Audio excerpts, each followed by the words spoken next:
Pelaku penculikan MA Iwan Sumarno diketahui pernah berurusan dengan hukum atas kasus pencabulan anak di bawah umur atau pedofil pada 2014 dan baru bebas di tahun 2021 lalu. Konsultan Yayasan Lentera Anak Indonesia Reza Indragiri menyebutkan tidak semua pelaku kejahatan seksual terhadap anak disebut pedofil.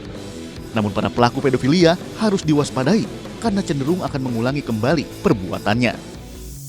Ada data yang menunjukkan bahwa di kalangan predator seksual terhadap anak, ternyata angka residivismenya tidak bisa kita pandang sebelah mata. Tidak butuh waktu lama, dalam kurun 1 tahun saja, kemungkinan terjadinya pengulangan perbuatan jahat oleh mantan narapidana itu sudah nyata, terdata lewat penelitian. Ini mempertegas fakta bahwa memang program rehabilitasi bagi narapidana itu pelik.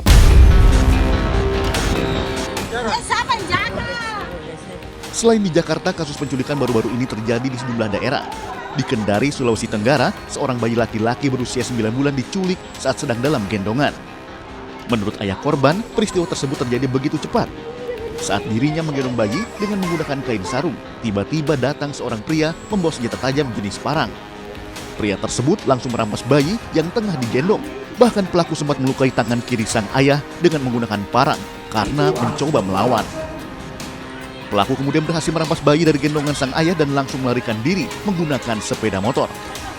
Mengetahui peristiwa tersebut, ibu korban menangis di atas motor yang hendak menuju Polsek Kendari untuk melaporkan kejadian tersebut.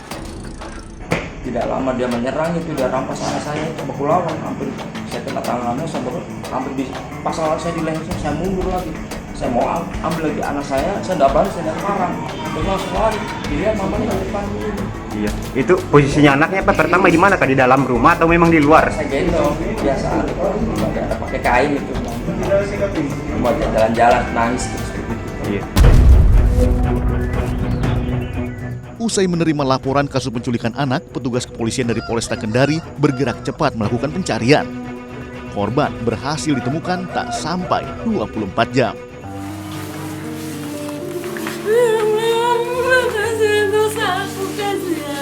Bapak kasihan, tolong kasihan. Saya punya anak, saya sudah selamatkan anakku.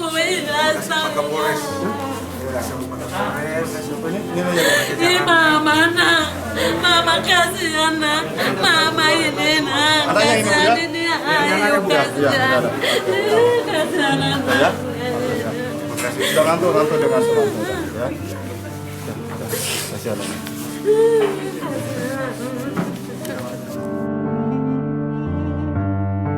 Korban MAM, bayi berusia 9 bulan yang menjadi korban penculikan berhasil ditemukan oleh tim Buser Polresta Kendari di tepi hutan Jalan Boulevard di Kelurahan Lepo-Lepo, Kecamatan Baruga, Kota Kendari, Kamis malam.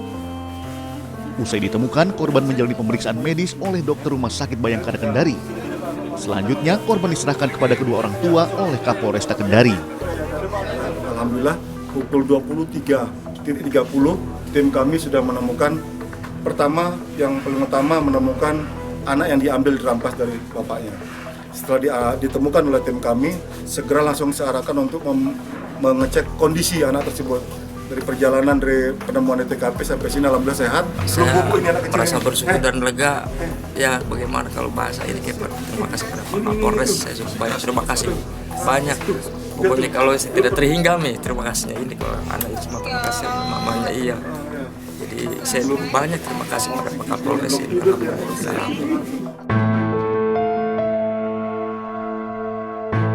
Sementara itu di Cilegon, Banten, seorang anak perempuan berusia 4 tahun diduga diculik oleh kerabatnya sendiri.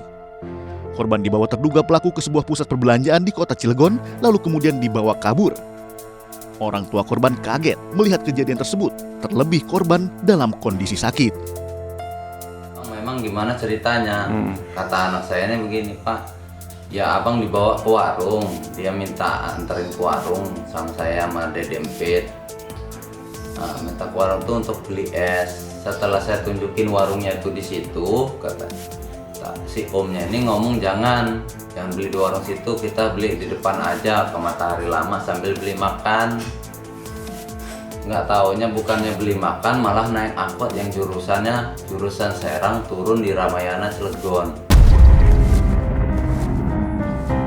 Berbagai upaya dilakukan keluarga agar anak tercinta dapat ditemukan dan pulang kembali ke rumah dalam keadaan baik-baik saja. Dari kasus penculikan yang baru saja pemirsa saksikan, cenderung para pelaku penculikan akan menampilkan sebaik mungkin perilakunya di hadapan masyarakat. Hal tersebut dilakukan agar target nyaman dan akan leluasa jika diajak pergi bersama. Kalau dalam istilah kekinian, itu yang disebut dengan istilah grooming gitu ya.